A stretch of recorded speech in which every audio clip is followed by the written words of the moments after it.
Hey guys, welcome back to the channel. Tonight, I've got a story that's gonna keep you up all night. It's creepy, it's real, and it happened to me just a while back. Imagine this, a stormy night, a blackout, and something or someone breaking into my house, turning it into a nightmare I can't explain. I'm still shaken up just thinking about it. And trust me, you're gonna want to hear every detail. If you're new here, hit that subscribe button right now. Don't miss out on more stories like this. Smash that like button if you're ready to get spooked. And ring that bell so you never miss an upload. All right, let's dive into this. It all started on a Monday night I'll never forget. I've been living alone in this old house since the divorce a few months back. And honestly, it's been fine quiet, kinda empty, but I've got my gaming set up to keep me company. That Monday night, I'd just finished work at 8 p.m., grabbed some leftovers, and jumped online with my buddies for a late gaming session, same routine. As always, the weather guy on TV had been yapping about a big thunderstorm rolling in. Flash flood warnings and all that, but I didn't think much of it. Storms are pretty normal around here, and I've seen worse. Around 11 p.m., I'm deep into a match, trash talking on Discord, when this insane gust of wind slams into the house, rattled the windows so hard, I thought they'd crack. Then, bam, the lights flicker, my PC dies, and I'm kicked off the call. Total blackout. I just sat there for a sec, annoyed, listening to the rain pounding outside, figuring the power would kick back on soon. It didn't. Using my phone's flashlight, I fumbled through the dark to the basement to grab my battery. Bank hate being stuck without light during these outages. The house felt extra creepy with the storm howling, but I brushed it off. Just another night, right? The basement stairs creaked under my weight like they always do, old wood, sagging in the middle from years of use. I found the battery bank on a shelf near the washer, covered in dust since I hadn't needed it in a while.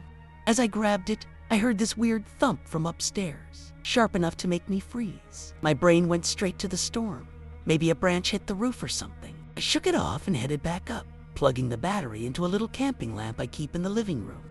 The warm glow made things feel less eerie, and I plopped on the couch, scrolling YouTube on my phone to kill time.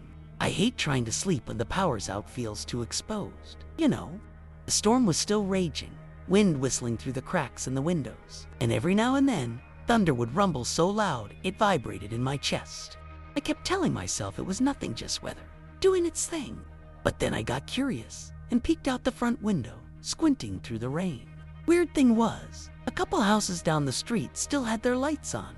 That threw me off. Didn't the whole block lose power? I stood there by the window, rain streaking down the glass, trying to figure out why my house was dark while the neighbors weren't. Maybe a transformer blew just for my street, I thought. But it didn't add up with their lights glowing like that. My phone buzzed in my hand, snapping me out of it a text from some random number I didn't know. It said, "Stay inside. Downed power lines near your place." I stared at it, frowning. Weird, sure, but it's not like I was planning to go wading through the storm anyway. I figured maybe it was one of those emergency alert things, even though it didn't look official. I shoved my phone in my pocket and went back to the couch, the lamp casting long shadows on the walls that danced with every gust outside. The unease was creeping in, but I told myself I was just jumpy from the blackout. Storms mess with your head sometimes. I turned up the volume on my phone, letting some random YouTuber's voice drown out the howling wind. Still, something felt off. I couldn't shake it. Then I heard a single, clear footstep on the basement stairs. Not a creak from the house settling, not the wind banging something loose, but that exact sound I'd heard 1,000 times walking those steps myself. My stomach dropped. I muted my phone mid-video and listened, holding my breath. The storm was still raging outside, rain hammering the roof, but that step, it was too deliberate, too heavy. I told myself it was nothing, maybe the old pipes rattling or the house shifting in the wind. But then it came again, slower this time, like someone was testing the stairs. My heart started pounding, and I grabbed the lamp, turning it toward the hallway that led to the basement door. The light barely reached that far, just enough to show the door was still closed, or at least I thought it was. I couldn't remember if I'd shut it tight when I came up. Panic started clawing at me, but I forced myself to stand up, gripping my phone like it was some kind of weapon. I had to check it out. Couldn't just sit there freaking myself out over nothing. I crept toward the hallway, the lamp shaking a little in my hand as I held it up. My phone's flashlight now on too, cutting through the dark. The wind outside was still screaming, but inside, it felt dead silent except for my own breathing, loud and uneven. I got to the basement door and stopped, staring at the handle. It was one of those old brass ones, scratched up 0 from years of use, and I swear it looked like it was turned just a bit, like someone had touched it. My mouth went dry. I reached out, hesitated, then grabbed it cold as Helen pushed the door. It swung open way too easy, like it had been left unlatched. I shined the light down the stairs, and the beam caught nothing but dusty steps and shadows. I stood there, heart hammering, telling myself I must have forgotten to close it right when I came up earlier. The storm was loud enough to cover any weird noises, I figured. Still, I couldn't shake the feeling that something was wrong, really wrong. Then I heard it again, another step, heavy and slow, coming from halfway down the stairs. My whole body locked up. I swung the lamp and phone light down there, but the angle was off, and all I could see was the edge of the railing and more darkness. My brain screamed at me to shut the door and run, but I couldn't move, just stood there like an idiot, waiting for something to happen. That's when the footsteps sped up, thudding hard and fast, like someone was charging up at me. I yelled, don't even know what I said, and slammed the door shut, throwing my shoulder against it. Something hit it from the other side, hard, rattling the frame, and I felt the wood flex under my weight. I was shaking so bad I could barely hold the lamp, and my phone slipped out of my hand, clattering to the floor. Whatever was on the other side pushed again, and I heard this low, guttural grunt, like a guy trying to force his way through. I screamed for them to get out, pressing all my weight into the door, my feet sliding on the hardwood as it started to give. My mind was racing, flipping between pure panic and trying to figure out what the hell was happening. The door kept jolting against my shoulder, each shove stronger than the last, and I could feel my socks slipping on the floor, losing traction. I didn't even have time to think about who this could be, just some random guy breaking in during a storm. That grunt came again, rough and deep, and it sent a chill straight through me. I yelled again, telling him to back off, my voice cracking from how freaked out I was. The lamp was still in my hand, wobbling, throwing crazy shadows everywhere, and I dropped it to grab the doorframe with both hands, bracing myself harder. My phone was somewhere on the floor, screen glowing uselessly, and I couldn't reach it to call anyone. The pushing stopped for a second, just long enough for me to catch my breath, and then it hit again, so hard I thought the hinges would pop. I was sweating, my shirt sticking to my back, and all I could hear was the storm outside and my own heartbeat pounding in my ears. Then it just stopped. No more pushing, no more footsteps, just the rain slamming against the house like nothing had happened. I stood there, still pressed against the door, panting, waiting for another hit that didn't come. My legs were shaking so bad I thought I'd collapse, but I didn't dare move yet. I listened hard, straining to hear anything over the wind, but it was quiet down there now, too quiet. I slid down to my knees, keeping my back against the door, and fumbled for my phone with one hand. The screen was cracked from the fall, but it still worked, and I dialed 911 without even thinking, my fingers trembling so much I almost dropped it again. I kept my eyes on the door handle, half expecting it to turn, while I whispered to the operator that someone was in my house. The whole time, I couldn't shake that text from earlier about the power lines. Something about it felt connected, but I didn't know how. All I knew was I wasn't alone in this damn house anymore. The 911 lady told me to stay calm and ask where I was in the house, but I could barely get the words out. My throat felt tight, like I was choking on the fear. I mumbled something about the hallway by the basement door, still hunched against it, my shoulder aching from holding it shut. She said cops were on the way, but to get out if I could, and that snapped me out of it a little. I grabbed my phone, the cracked screen cutting into my palm, and glanced around the dark living room. The lamp was on its side, still glowing faintly, and outside, the storm was roaring like it didn't care about what was happening in here. I didn't want to leave the door, felt like if I moved, he'd burst through, but I knew I couldn't just sit there waiting. I crawled a few feet, snagged my car keys off the coffee table, and bolted for the front door, my socks slipping again as I went. I didn't even grab shoes, just yanked the door open and ran into the rain, the cold hitting me like a slap. I made it to my car in the driveway, fumbling with the keys, my hands so wet they slipped twice before I got the door unlocked. I jumped in, slammed it shut, and locked it, my breath fogging up the windows as I stared at the house. The front door was still open, swinging a little in the wind, and the living room looked pitch black, except for that tiny glow from the lamp. I kept expecting to see a shadow move past the window, or that guy step out. But nothing happened, just the rain pounding the roof of my car. I called 911 again, telling them I was outside now, and the operator said to stay put. That help was close. My teeth were chattering, partly from the cold, partly from the adrenaline crash, and I kept replaying those footsteps in my head. They were so clear, so real, not the storm, not my imagination. And that text, it hit me then that it didn't make sense. Who'd warned me about power lines in the middle of the night from some random number? My gut twisted as I realized this wasn't just some break-in. Sitting there in the car, soaked to the bone, I couldn't stop staring at the house. It looked different now, like it wasn't even mine anymore.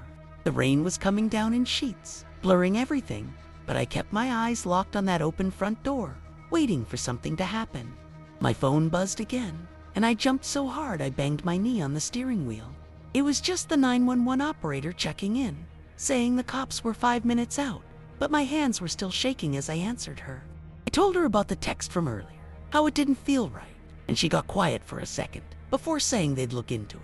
I wiped the fog off the windshield with my sleeve, trying to see better, and that's when I noticed the back doorway at the side of the house was wide open too.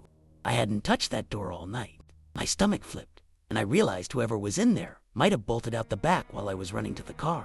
I didn't know if that made me feel better or worse.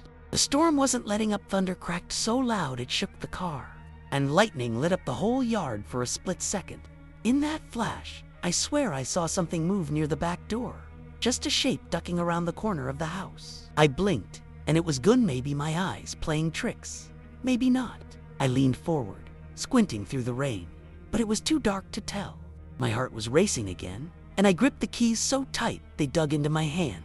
I wanted to peel out of there, drive anywhere but here, but the operator kept saying to wait, so I stayed put, feeling like a sitting duck. The house just sat there, silent except for the storm, mocking me with how normal it looked from the outside. Peeling paint, sagging gutters, the same dump I'd been living in for years. But inside, it felt like something had taken over, and I didn't know what.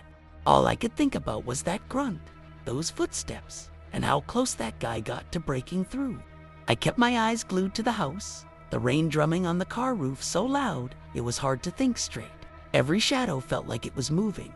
Every gust of wind sounded like footsteps coming closer. My phone was down to like 20% battery, the cracked screen flickering a little, and I cursed myself for not charging it earlier.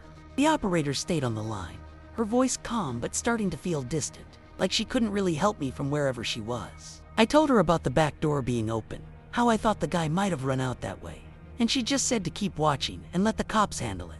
Easy for her to say.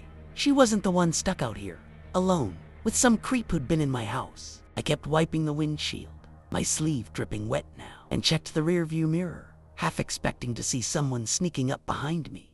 Nothing but rain and darkness. Still, my skin was crawling, like I could feel eyes on me. Then the cop lights finally cut through the storm, red and blue flashing down the street, bouncing off the wet pavement. I let out a breath I didn't know I'd been holding, my whole body slumping in the seat. 2 patrol cars pulled up, tires splashing through puddles, and the officers stepped out, hunched against the rain with flashlights already sweeping the yard. I cracked my window, yelling over the wind that I was the one who called, and they waved me over. I didn't want to leave the car, felt safer locked inside, but I forced myself out, my legs wobbly as I jogged toward them. The rain soaked me again instantly, plastering my hair to my face, and I pointed at the house, babbling about the footsteps and the door and the text. One cop nodded, his flashlight beam darting to the open front door, while the other headed around back without a word. I stood there, shivering, watching them move toward my house like it was some crime scene, and I guess it was now. All I could think was how I'd been gaming in there a couple hours ago, totally clueless. The cop by the front door shouted something to his partner, but the wind swallowed it up, and I just stood there, useless, hugging myself against the cold. He stepped inside, his flashlight cutting through the dark, and I saw the beam bounce around the living room over the couch, the lamp still on its side. My gaming chair tipped over from when I'd bolted. It hit me how messed up everything was now, how fast it all went sideways. The other cop came back from the side of the house, shaking his head, water dripping off his hat.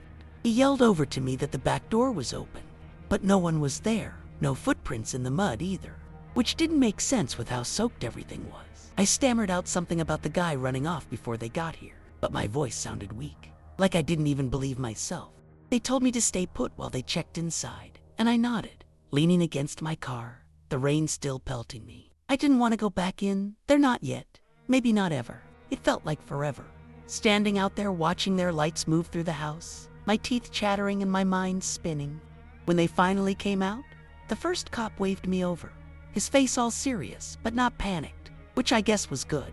He said they didn't find anyone. No signs of a break-in, no busted locks, nothing missing that I could tell from a quick look. But the basement door was still wide open, just like I'd left it, and they found wet spots on the stairs, like someone had tracked water up. That made my stomach twist proof. It wasn't just in my head. The second cop asked about the text again, and I showed him my phone. The cracked screen barely readable now. He scribbled the number down, saying they'd trace it, but his tone made it sound like he didn't expect much. I kept waiting for them to say something that'd make it all click, but they just told me to lock up and call if anything else happened. Lock up? Like that'd stop whatever this was. The cops hung around for a bit, shining their lights around the yard and poking at the back door like they might have missed something. I stood by my car, dripping wet, watching them work and feeling like I was in some kind of daze. The rain was slowing down a little, turning into this steady drizzle, but the wind still whipped through, making the trees groan and sway. One of the officers asked if I had somewhere else to go for the night, a friend's place. Maybe, but I just shook my head. All my buddies were online friends, scattered across time zones, and my ex was the last person I'd call. Plus, the power was still out, and I didn't even know if I could sleep in that house now, locked up or not. They gave me this look like they felt bad, but couldn't do much else, then told me they'd file a report and check the text. After that, they climbed back into their cars and peeled out, leaving me alone again with the house staring back at me. I trudged over to the front door, my socks squishing in the wet grass, and stopped just outside, peering in. The lamp was still glowing faintly on the floor, battery probably close to dying, and the air smelled like damp wood and something sour I couldn't place. I grabbed my phone, the battery now at 15%, and turned on the flashlight again, sweeping it over the living room. Everything looked the same, messy, sure, but not trashed. Still, it didn't feel right, like the house was holding its breath, waiting for me to step back in. I forced myself inside, shutting the door behind me and locking it, the click echoing louder than it should have. My heart was still thudding, and I kept glancing at the hallway, expecting that basement door to creak open again. I didn't want to check. It didn't want to go anywhere near those stairs, but I knew I had to. If that guy was gone, I needed to be sure, right? I picked up the lamp, its light flickering now, and took a shaky step toward the hall. I got to the hallway and stopped, the lamp barely lighting up the space ahead. The basement door was still open, just like the cops said, and it hit me how wrong that felt, like it should have swung shut on its own by now. I shined my phone's flashlight down the stairs again, the beam shaking a little in my hand, and saw those wet spots the cop mentioned. They weren't big, just little smudges on the wood, but they trailed up a few steps before fading out. My chest tightened. I hadn't gone back down there after grabbing the battery bank, so it wasn't me. I stood there, frozen, trying to convince myself it was just storm water dripping off something. But deep down, I knew better.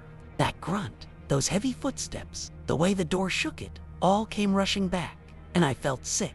I wanted to slam it shut and barricade it with every piece of furniture I had, but my legs wouldn't move.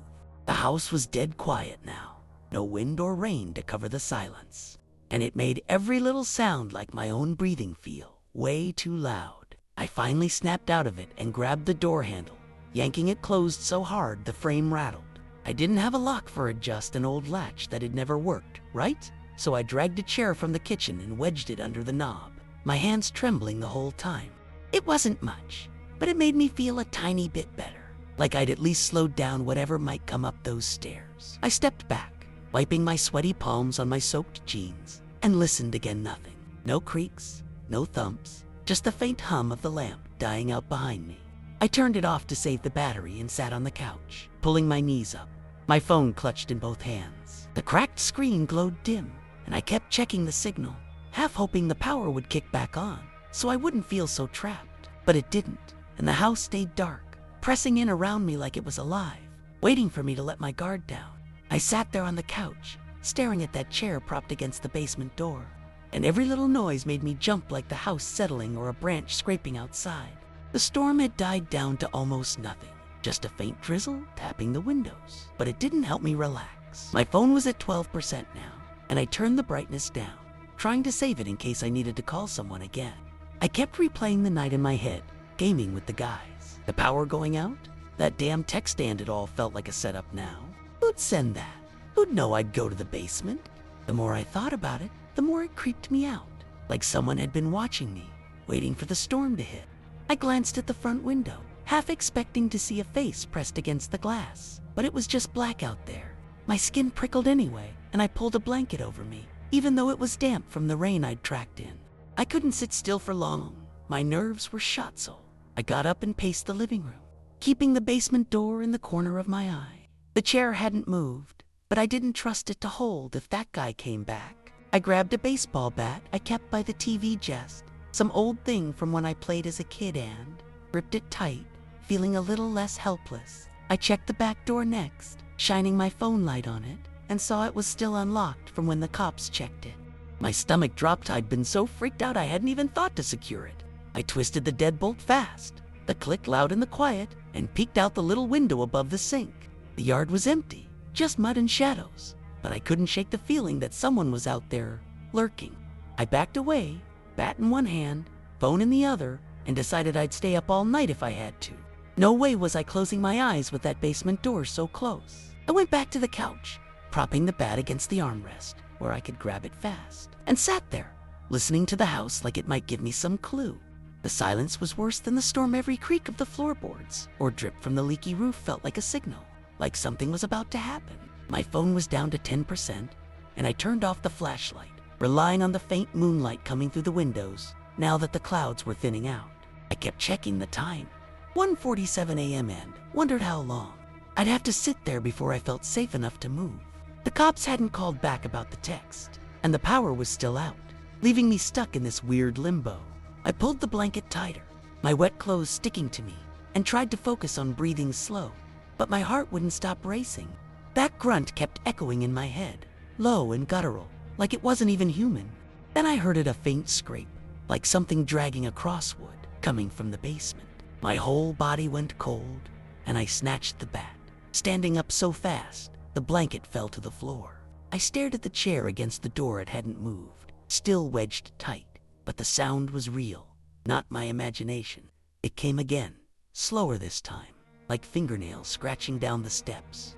I wanted to yell, to tell whoever it was to get out, but my voice stuck in my throat. I crept closer, bat raised, my socks quiet on the hardwood, and pressed my ear to the door. Nothing for a second, just my own pulse thumping. Then a thud, soft but heavy, like something dropped down there. I jumped back, tripping over the lamp cord, and landed hard on the floor, the bat clattering next to me. My phone slid under the couch, and I scrambled to grab it, panic clawing at me again. Whatever was down there wasn't gone. It was still in my house. I fumbled under the couch, my fingers brushing dust and crumbs until I snagged my phone. 8% battery now, the screen flickering worse from the crack. I turned the flashlight back on, the weak beam shaking as I aimed it at the basement door. The chair was still in place, but I didn't trust it anymore, not with that scraping and that thud echoing in my head.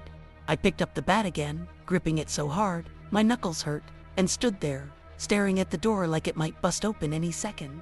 My breathing was loud and ragged, and I tried to quiet it, straining to hear anything else from downstairs. Another scrape came faint, almost like it was teasing me, and I felt this mix of terror and anger bubbling up. I wanted to run, but I also wanted to know what the hell was in my house, messing with me like this. I took a step closer, the floor creaking under me, and that's when I noticed the wet spots on the hardwood, fresh ones, leading from the door toward me. My stomach dropped so fast I thought I'd puke. Those spots weren't there before. I'd been pacing all over this room, and the floor was dry except where I'd tracked rain in earlier. These were new, small and smeared, like someone barefoot had walked out of the basement while I was on the couch. I swung the flashlight around, half expecting to see wet footprints all over, but it was just that one trail, stopping a few feet from the door. My hands were shaking so bad the light bobbed all over the place, and I backed up until I hit the couch. The bat still up like it'd do any good. I couldn't hear anything now, no scraping, no thuds, just the drip of the roof and my own freaked out breathing. But those wet spots, they were real, right there in front of me, and I couldn't explain them. I kept telling myself the cops checked down there, that no one was in the house, but my gut was screaming something different. I was done. Waiting, I had to see for myself. I stood there, staring at those wet spots, my mind racing a million miles an hour, trying to make sense of it. The bat felt heavy in my hands, but I tightened my grip, taking a shaky step toward the door. I didn't want to open it. Every part of me was screaming to grab my keys and get the hell out. But I couldn't just sit there with this thing in my house. Whatever it was, I kicked the chair aside, the scrape of it loud in the quiet, and grabbed the doorknob, my palms sweaty against the cold brass. The wet trail on the floor glistened under my phone light, mocking me, and I took a deep breath, trying to steady myself. I yanked the door open fast, like ripping off a Band-Aid, and shined the light down the stairs. Nothing moved, just the same dusty steps, the same shadows, but those wet smudges were there too, going all the way down, like someone had walked up and back. My heart was pounding so loud I could barely hear anything else. I took one step down, the wood creaking under my weight, and stopped, listening hard. The air down there was colder than upstairs, damp and thick, like the storm had seeped into the walls. I moved the light around, catching the washer, the shelves. The pile of junk I'd been meaning to toss out. Everything looked normal, but it didn't feel normal. Then I saw it, a puddle, right at the bottom of the stairs. Not big, but fresh, like someone had stood there dripping. My breath hitched, and I swung the bat out in front of me. Like that, it stopped whatever made it. I called out, my voice cracking, "Who's there?" But it just echoed back, weak and pointless. No answer, no sound, just that puddle staring up at me. I took another step, then another, my socks sticking to the damp wood. And that's when I heard it again, a low, slow scrape, coming from the far corner where the light didn't reach. I froze, every hair on my neck standing up, and realized I'd made a huge mistake coming down here. I stood there on the stairs, halfway down, my phone light trembling as I tried to aim it at that dark corner where the scrape came from. The bat was still up, but my arm was shaking so bad it felt useless. I wasn't some tough guy, just a dude who liked gaming and now regretted every choice I'd made tonight. The puddle at the bottom glinted, mocking me, and I couldn't tell if it was just water or something worse. That scrape came again, sharper this time, like metal dragging on concrete, and my whole body went rigid. I swung the light over, catching the edge of an old toolbox I'd left down there. But nothing moved, no shadow, no figure, just junk. Still, I knew I wasn't alone. I could feel it, that heavy vibe, like someone staring right through you. I took a step back up, my socks slipping a little on the wet wood, and muttered under my breath, "Screw this," ready to bolt. But then the light caught something, a smear on the wall, low near the floor, like a handprint made of mud or water, or God knows what. It wasn't there earlier when I grabbed the battery bank. I'd swear on it, and seeing it made my stomach lurch. I stumbled back up another step, the bat clanging against the railing, and my phone fell right out of my sweaty hand and bounced down the stairs, landing face up in that puddle. The light flickered out for a second, then came back, dimmer now, shining up at me from the bottom. I cursed, loud, my voice echoing, and that's when the scrape turned into a thud, hard, deliberate, like something big shifting over there in the dark. I couldn't see it, couldn't tell what it was, but it was close to close. I turned and ran up the stairs, my legs burning, not caring about the bat or the phone or anything, but getting out of that basement alive. I hit the top of the stairs and slammed the basement door shut behind me, my shoulder crashing into it so hard I felt the jolt up my arm. I grabbed the chair again, shoving it back under the knob, my hands slipping from how bad they were shaking. My chest was heaving, and I could still hear that thud in my head, like it was burned into me. Whatever was down there wasn't messing around. I backed away, tripping over the blanket on the floor, and landed on the couch, staring at the door like it might explode open any second. The house was quiet again, too quiet, and I realized I'd left my phone down there, my only lifeline, sitting in that damn puddle. I wanted to cry or scream or something, but all I could do was sit there, panting, my wet socks sticking to the hardwood. The bat was gone too, probably rolling around somewhere on those stairs, and I felt naked without it. I kept my eyes on that door, waiting for another sound, but nothing came. No thuds, no scrapes, just the faint drip of the roof again. My mind was spinning, trying to figure out what I'd just seen, that handprint, the puddle, the way the air down there felt wrong. I told myself it could have been a leak, Maybe some animal stuck in the basement from the storm, but none of that fit. I'd lived here for years, knew every noise this house made. And this wasn't normal, not the footsteps, not the text, not any of it. I hugged my knees, rocking a little, and glanced at the front door, wondering if I should just run to a neighbor's place and bang on their door. But my car keys were still on the coffee table, and the idea of stepping outside again, into that dark, wet yard, made me feel sick. I was trapped, stuck in my own house with whatever was down there, and I didn't know what it wanted or if it was even done with me. I sat there on the couch, frozen, my eyes darting between the basement door and the front window, like I could keep watch on everything at once. The lamp was completely dead now, the battery drained, and the house was darker than ever, just slivers of moonlight sneaking through the blinds. My phone was gone, my bat was gone, and I felt like a sitting duck waiting for the next move. I kept replaying that handprint in my head, smeared, wet, too big to be mine, and it made my skin crawl. I tried to tell myself I was overreacting, that maybe the cops missed something down there, but my gut wouldn't let it go.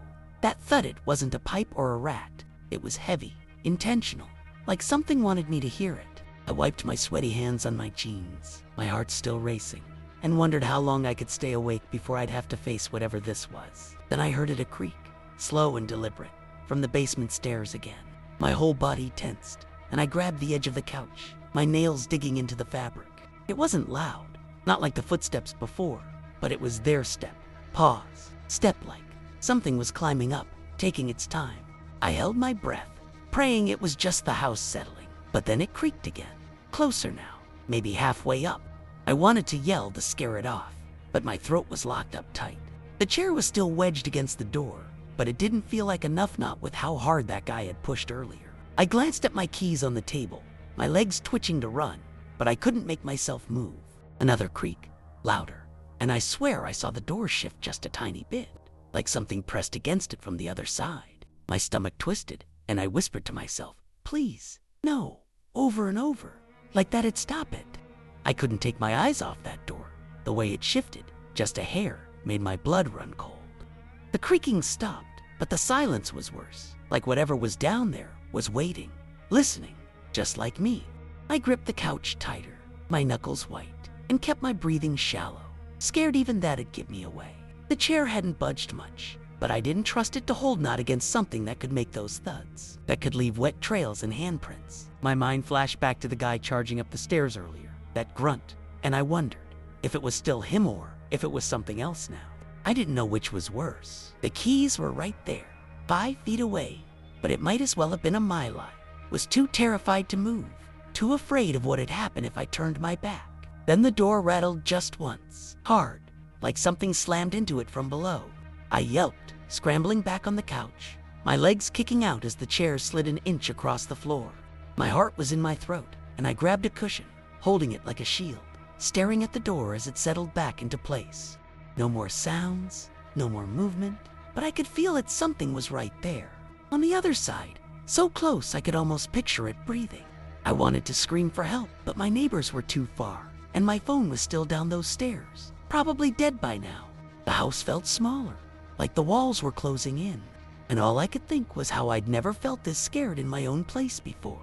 I kept whispering, go away, under my breath, tears stinging my eyes, but deep down, I knew it wasn't leaving, not yet. I stayed glued to the couch, clutching that stupid cushion, my eyes burning from not blinking, just watching that door.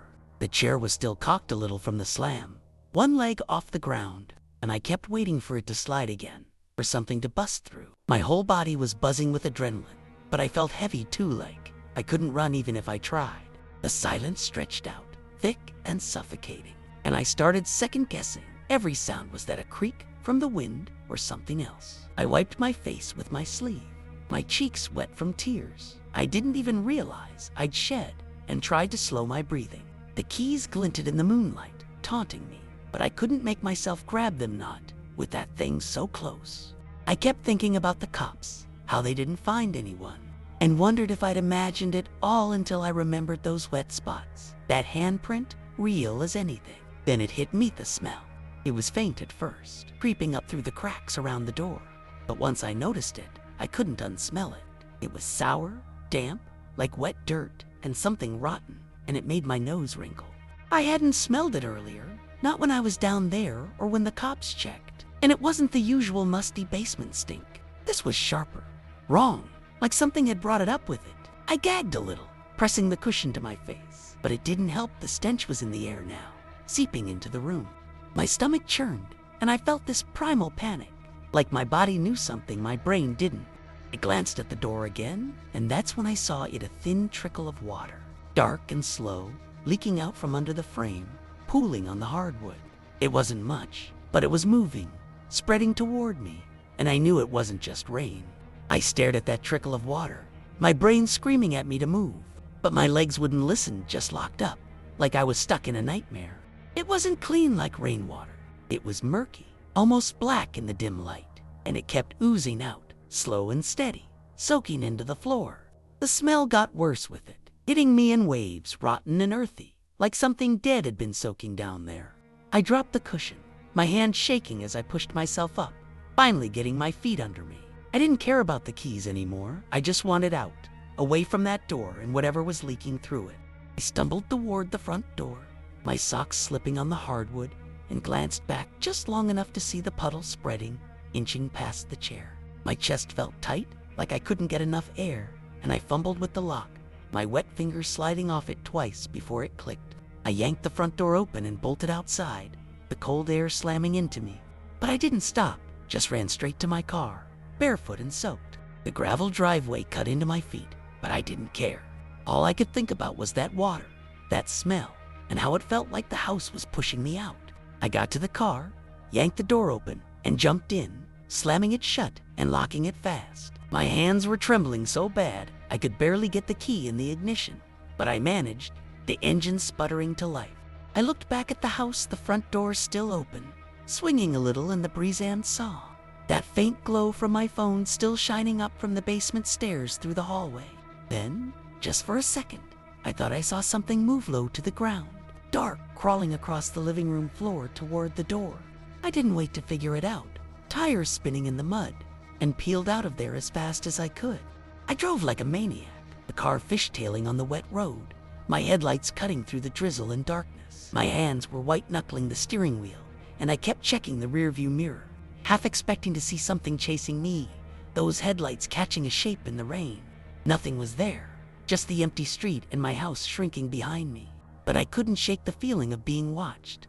My socks were soaked, my feet freezing against the pedals, and I realized I'd left everything: phone, bat keys to lock up all of it, back in that damn house. I didn't care, wasn't going back, not tonight, maybe not ever. The smell was still in my nose, clinging to me, and I rolled the window down a crack, letting the cold air blast my face to clear it out. My heart was still hammering, and I didn't even know where I was going, just away. I ended up at a 24-hour gas station a few miles down the road, pulling into the lot and killing the engine.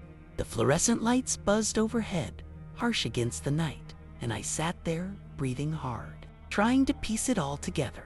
The clerk inside was some bored-looking guy, didn't even glance up from his phone, and I felt stupid just sitting there in my car. No shoes, no plan.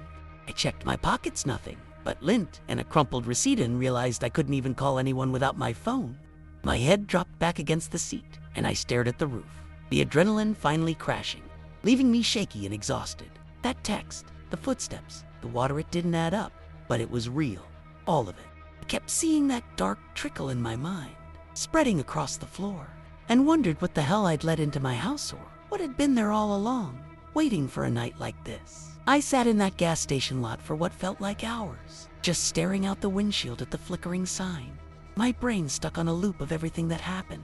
The storm was gone now, just a few clouds hanging around, and the quiet was eerie after all that chaos. My feet were numb from the cold, and I kept rubbing them against the car mat, trying to warm up, but my whole body felt off, like I'd left a piece of myself back in that house. I couldn't stop thinking about that thing I saw moving in the living room, low and dark, right before I peeled out. Was it real? My eyes could have been playing tricks, but it felt too vivid, too solid. I shivered, not just from the chill, and pulled my damp shirt tighter around me. I didn't know what to do: go to the cops again, crash at a motel. All I knew was I wasn't stepping foot back in there without answers. The clerk finally looked up, squinting at me through the glass, probably wondering why I'd been parked there so long. I waved weakly, like that'd explain anything, and started the car again, the engine rumbling low. I figured I'd drive to the police station, tell them about the water. The noises, maybe they'd check it out again, though I doubted they'd believe me without proof. My hands were steadier now, but my chest still felt tight, like something was sitting on it. As I pulled out of the lot, I took one last glance down the road toward my place, half expecting to see lights flickering, or smoke, or something crazy. It was just dark, doe-dead and still, like nothing ever happened. But I knew better. Whatever was in that basement, it had been there with me all night. And I had this sick feeling it wasn't gone yet, was just waiting for me to come back. I drove to the police station, the roads slick and empty, my headlights bouncing off puddles left by the storm. It was maybe 3 a.m. now, and the town felt like a ghost town, nobody out, just me and my rattled nerves. I kept the radio off, too jumpy for noise, and every shadow on the side of the road made me flinch, thinking it might be that thing from my house. When I pulled into the station lot, the bright lights hit me like a slap, and I parked crooked, too wired to care. I climbed out, barefoot and soggy, and shuffled inside, the linoleum cold under my feet. The guy at the desk looked up, eyebrows raised, and I must have looked like a mess. Wild eyes, wet clothes, no shoes because he stood up fast, asking if I was okay. I started rambling about the house, the water, the noises, tripping over my words, and he just nodded, grabbing a notepad like he'd heard worse. They sent a couple officers back with me, and I followed in my car, dreading every mile closer to that place. When we got there, the house looked the same, front door still open, swaying a little. No lights, no sign of anything off from the outside. I stayed by the car while they went in, flashlights sweeping, and I wrapped my arms around myself, the night air biting at my skin. They were in there forever, or it felt like it, and I kept waiting for them to come running out, yelling about something freaky. But when they came back, their faces were blank. One said they didn't find anyone. No water, no handprints, nothing but my phone still at the bottom of the stairs, dead now. The other guy handed it to me, screen cracked and cold, and said maybe the storm messed with my head. I wanted to scream at them, tell them I wasn't crazy, that I saw it, smelled it, but I just nodded, too tired to fight. They left me there, driving off into the dark, and I stood in my driveway, staring at the house, knowing it wasn't over. I didn't go back inside right and just stood there in the driveway, the dead phone heavy in my hand, the house looming in front of me like it was daring me to step in. The cop's taillights faded down the road, and it hit me how alone I was again. No phone, no power, no one to back me up. My feet were killing me from the gravel, cut up and cold, but I couldn't make myself move. I kept picturing that water leaking under the door, that dark shape crawling across the floor, and it felt like if I went in, it'd be waiting for me. The air was still now, no wind, no rain, just this heavy quiet that made my ears ring. I glanced at the open front door, the hallway beyond it pitch black, and wondered if I'd imagined it all stress, the storm, whatever. But that smell, that rotten stench, it was still stuck in my nose, real as anything, and I knew I hadn't made that up. Finally, I forced myself to walk up to the porch, my legs shaky, like they didn't want to obey. I stopped at the threshold, peering in, and the living room looked normal, couch messed up, lamp on its side, blanket in a heap, but it didn't feel normal. I stepped inside, the hardwood creaking under me, and flicked on my car keys' little flashlight, the weak beam barely cutting through the dark. I checked the basement door, first closed, chair still wedged under it, no water on the floor. My chest loosened a tiny bit, but I wasn't convinced. I grabbed the bat from where I'd dropped it earlier, clutching it tight, and moved through the house, checking every corner, every shadow. Nothing was out of place, no handprints, no smell now, just my stuff, quiet and still. I sank onto the couch, bat across my lap, and stared at that door, waiting for something to happen. But it didn't, just sat there, mocking me, like it knew I'd never figure it out. I stayed on that couch, bat in my hands, eyes locked on the basement door like it was gonna sprout legs and come at me. The house was dead silent, no drips, no creaks, nothing. But it didn't feel peaceful.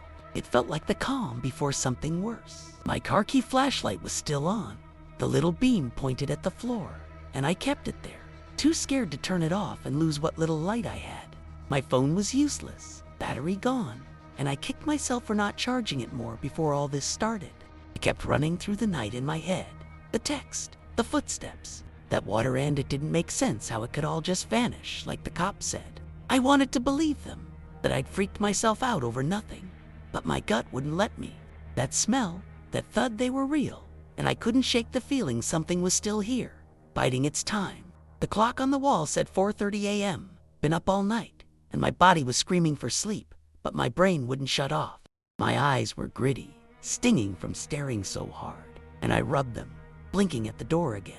No water, no scratches, just the chair sitting there like I'd left it. I started wondering if I should check the basement again, see if the cops missed something, but the thought made my stomach twist. I wasn't going down there, not now, not alone, not without a working phone or a damn gun or something better than a kid's baseball bat. I pulled the blanket over me, still damp and cold, and curled up tighter, telling myself I'd just wait till morning. The sun would come up soon, and maybe then I'd feel brave enough to figure it out, or at least get the hell out of here for good. I must have dozed off for a bit, because next thing I knew, the room was lighter gray dawn creeping through the blinds, turning everything soft and hazy. The bat was still in my lap, my hands stiff from gripping it, and I sat up fast, heart jumping as I checked the basement door. Still closed, chair in place, no creepy water or sounds, just the house, looking normal again. I let out a shaky breath, rubbing my face, and felt this weird mix of relief and embarrassment, like maybe I'd overreacted after all. My feet were sore, crusted with dirt from running outside, and I stood up slow, stretching out the ache in my back. The power was still out, but the daylight made it less suffocating like. Whatever happened couldn't stick around once the sun was up. I grabbed my keys, figuring I'd head somewhere with a charger and coffee, get my head straight. But then I noticed that the air felt off, heavier than it should have, and that sour smell was back, faint but there, hanging around the hallway. My stomach dropped, and I froze, keys dangling in my hand, staring at that damn door again. Told myself it was just left over from last night, trapped in the walls or something, but it didn't feel right, not with how clean everything looked now. I took a step closer, sniffing, and it got stronger near the basement, sharp enough to make my eyes water. I backed off fast, my pulse kicking up again, and decided I wasn't sticking around to play detective. I grabbed a hoodie from the couch, slipped on some muddy sneakers by the door, and headed out, locking it behind me. The house could keep its secrets. I wasn't coming back until I had a plan, or maybe never. Whatever was down there, it won that round, and I was done messing with it. I got in my car, the engine rumbling to life, and peeled out of the driveway without looking back. Didn't want to see that house staring at me anymore. The morning was chilly, fog curling over the road, and I cranked the heat, my hands still shaky on the wheel. I drove to a diner a few miles away, one of those 24-hour joints with greasy food and bad coffee, and parked under a streetlight like that'd keep me safe. Inside, I plugged my dead phone into an outlet by the counter, ordered a black coffee, and sat there, watching it charge, while the waitress gave me a weird look, probably because I looked like I'd been through hell, barefoot socks sticking out of muddy sneakers. I didn't care. I just needed to feel normal for 5 minutes, away from that smell and those stares. My phone finally buzzed on at 5%, and I stared at it, half expecting another creepy text. But it was just missed Discord pings from my buddies wondering where I'd gone. Sipping the coffee, I tried to piece it all together, the storm, the power cut, that fake text, the thing in my basement. It felt like someone or something had planned it, luring me down there. But why? I wasn't rich, didn't have enemies, just a divorced guy with a gaming PC and a leaky roof. The cops finding nothing didn't help. It made me feel crazier, like I'd dreamed it. But that smell stuck with me, real as the mug in my hand. I scrolled my phone, thinking about posting this somewhere online, see if anyone believed me or had a clue what it was. My fingers hovered over the screen, but I stopped, didn't want to sound like some nut job. The diner's fluorescent lights buzzed overhead, and I kept glancing out the window, paranoid I'd see that dark shape crawling across the parking lot. It didn't show, but I knew I couldn't go home, not yet, maybe not ever. I sat in that diner till the sun was fully up, nursing my coffee and jumping every time the door jingled with a new customer. My phone was at 20% now, enough to call someone if I needed to, but I didn't know who just sat there, scrolling aimlessly, trying to calm down. The waitress came by, refilled my mug, and asked if I was okay. Her voice soft, like she could tell something was up. I mumbled, "Yeah, fine, just a rough night," and she nodded, leaving me alone after that. The place smelled like bacon and syrup, a million times better than that rotten stench from the house, and it grounded me a little, made me feel human again.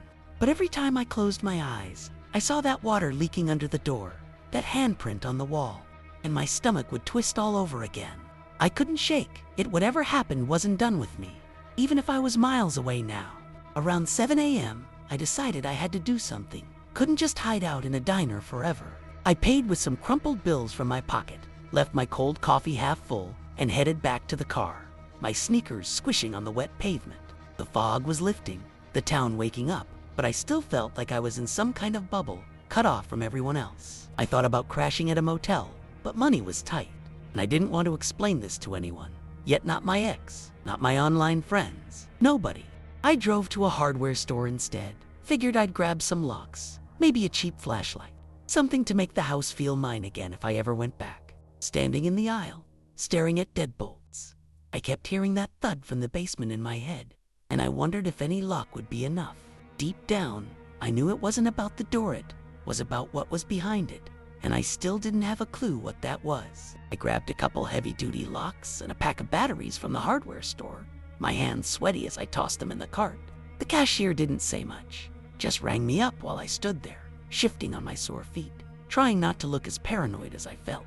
I kept glancing out the big windows, half expecting to see my house in the distance, even though it was miles away, like it could follow me or something. The total came to more than I wanted to spend, but I swiped my card anyway, figuring safety was worth it if I ever got the guts to go back. Driving out of the lot, I felt this weird pull to check on the place, see if it was still quiet in the daylight, but my stomach knotted up at the thought. I turned the other way instead, heading toward a buddy's place. He lived an hour out, but maybe he'd let me crash without too many questions. The locks rattled in the passenger seat, a reminder I wasn't ready to face it yet. The drive was tense, my eyes flicking to the mirrors every few seconds, like that dark shape might pop up behind me. The sun was higher now, burning off the last of the fog and the normalcy of it car's people. Birds felt wrong, like I didn't belong in it anymore. My phone buzzed with a low battery warning, and I plugged it into the car charger, the cracked screen lighting up with those old Discord messages. I didn't reply, couldn't explain why I'd dropped off mid-game without sounding insane. That smell kept creeping back into my nose, even with the windows down, and I wondered if it had stuck to my clothes, or if it was just in my head now. I gripped the wheel tighter, telling myself I'd figure it out later, get some sleep, clear my mind, but deep down, I knew this wasn't over. Whatever was in that basement, it had left a mark, and I wasn't sure I'd ever shake it. I got to my buddy Jake's place around 9 a.m., pulling into his gravel driveway with my hands still jittery on the wheel. He's an old high school friend, the kind who doesn't ask too much, and I was banking on that Ty didn't want to spill the whole messed up story yet. I knocked on his door, locks and batteries stuffed in a bag under my arm, and he opened up, squinting at me in his boxers like I'd woken him. He took one look, my muddy sneakers, wild hair, no socks, and just stepped aside, muttering something about coffee. I collapsed on his couch, the bag clunking on the floor, and mumbled thanks when he handed me a mug. The warmth felt good, but my mind was still back at the house, stuck on that basement door and the way it rattled. Jake didn't push, just flipped on the TV, and I stared at it, not really watching, wondering how long I could hide out here before I had to face it. I charged my phone on his kitchen counter, watching the percentage tick up slow, and kept checking it like that creepy text might pop up again. Nothing, just silence from the world, which almost felt worse. Jake asked if I was in trouble, his voice casual over the drone of some morning show, and I shrugged, saying just a bad night, storm stuff.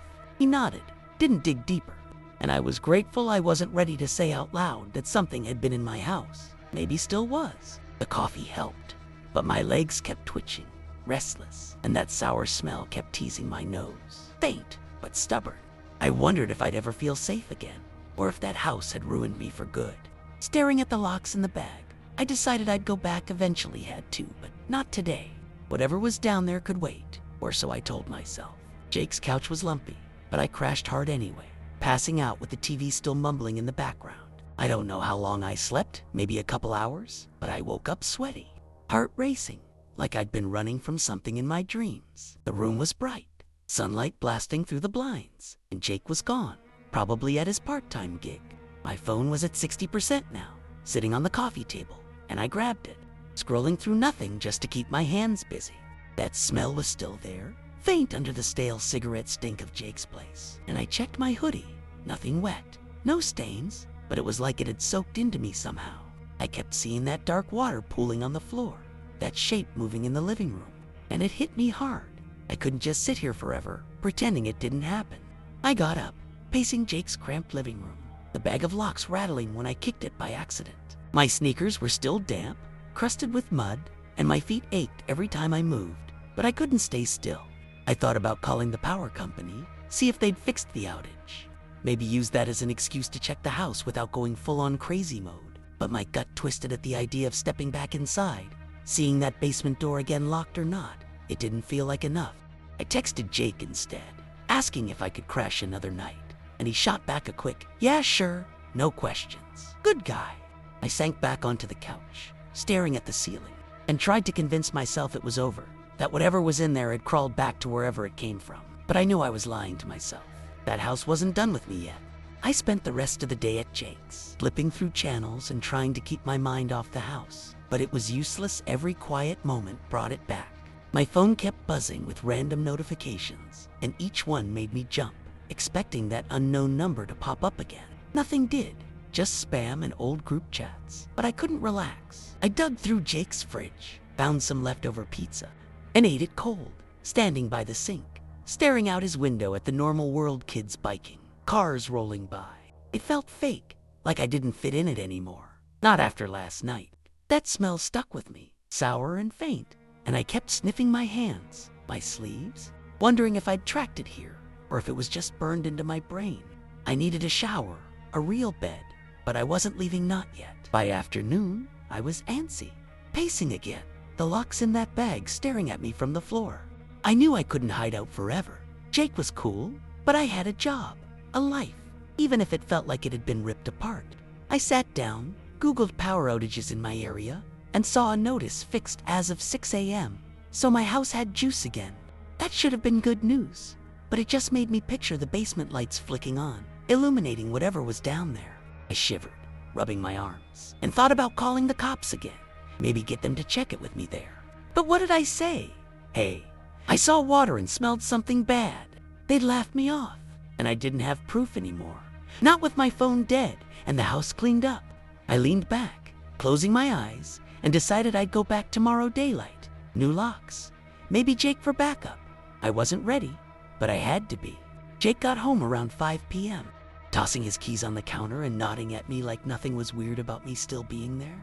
He cracked a beer, offered me one, and I took it, the cold can feeling good in my shaky hands. We sat on his porch, watching the sun dip low, and he finally asked what was up. Nothing pushy. Just you look like crap, man. I laughed, bitter, and gave him the short version. Storm, blackout, some creep in my house. I skipped the water, the smell, the shape didn't want him thinking I'd lost it. He whistled, said that sucked, and offered to come with me tomorrow to check it out. I nodded, grateful, and we drank in silence, the beer calming my nerves a little. But even out here, miles away, I kept glancing at the shadows, half expecting that thing to crawl up the steps. That night, I crashed on his couch again, the locks and batteries still in their bag by my feet. I didn't sleep much, just dozed in fits, waking up every time a car passed or the house creaked, my heart jumping like it was back in that hallway. My phone was at 80% now, plugged in next to me, and I kept it close, the cracked screen a reminder of how real it all was. I dreamed about the basement when I did sleep, dark water rising, that grunt echoing, something pulling at my legs. I woke up, soaked in sweat, the room still dark, and checked the time, 3 a.m., same as when it all went down. I sat up, listening to Jake snore down the hall, and stared at the bag of locks, knowing tomorrow I'd have to face it. The house was waiting, and I couldn't run forever. Morning came slow, the sun creeping up like it didn't want to deal with me either. I dragged myself off Jake's couch, my back stiff, and chugged some water, trying to shake off the nightmares still clinging to me. Jake was up too, frying eggs in the kitchen, and we ate quick, barely talking, just a plan to hit my place after he grabbed his toolbox. I stuffed the locks and batteries in my hoodie pocket, the weight of them grounding me a little, and we headed out in his truck, my car trailing behind. The drive felt endless, every mile tightening the knot in my gut, and I kept picturing that basement door open waiting, with that smell pouring out. I gripped my phone, charged now, and told myself it'd be fine with Jake there. Daylight, power back on, but my hands wouldn't stop sweating. We pulled into my driveway around 9 a.m., the house sitting there like it'd been expecting us quiet. Normal, just a rundown box with peeling paint. The front door was still locked from when I'd left, and I fumbled with my keys, Jake behind me cracking some joke about Ghostbusters. I forced a laugh, but my stomach was churning as I pushed the door open. The living room hit me first. Same mess, couch skewed, lamp on its side but no water, no smell, just stale air. I flicked the lights on, power was back, thank God, and checked the basement door fast. Closed, chair still wedged, no leaks. I let out a breath, but it didn't feel like a win. Jake clapped my shoulder, said it looked fine, and started unpacking his tools to install the locks. I nodded, pretending I agreed, but deep down, I knew this wasn't over, not even close. Jake got to work on the locks, hammering and drilling while I hovered nearby, jumping at every bang like it was that thud from the basement again. The new deadbolt on the front door clicked into place, solid and shiny, and he moved to the back, whistling some dumb tune. I tried to help, holding screws, but my hands were shaky, and I kept glancing at the basement door, still shut, still quiet. The house felt normal with the lights on, the hum of Jake's drill filling the silence, but it was a lie. I sniffed the air, no sour smell now. Just dust and old wood, but my skin prickled anyway, like something was watching from the shadows. Jake didn't notice, just kept working, and I didn't say anything, didn't want to sound paranoid after he'd come all this way, but I couldn't shake it. This place wasn't mine anymore. When he finished, Jake tested the locks, grinning like he'd fixed everything, and tossed me the spare keys. We stood in the kitchen, cracking open a couple sodas he'd brought, and he asked if I'd be good here now. I nodded, lying through my teeth, and said, yeah, thanks, I'd figure it out. He didn't push, just grabbed his toolbox and headed out, promising to check in later. I watched his truck rumble off, the driveway empty again, and locked the new deadbolt behind him, the click loud in the quiet. I turned, facing the house lights on, locks set, bat back in my hand, stared at that basement door.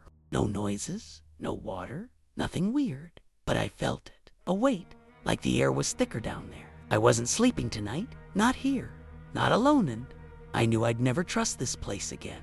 I stood there in the kitchen, bat propped against the counter, and just listened, nothing but the hum of the fridge and the faint tick of the clock. The house was locked up tight, lights blazing, but it didn't matter.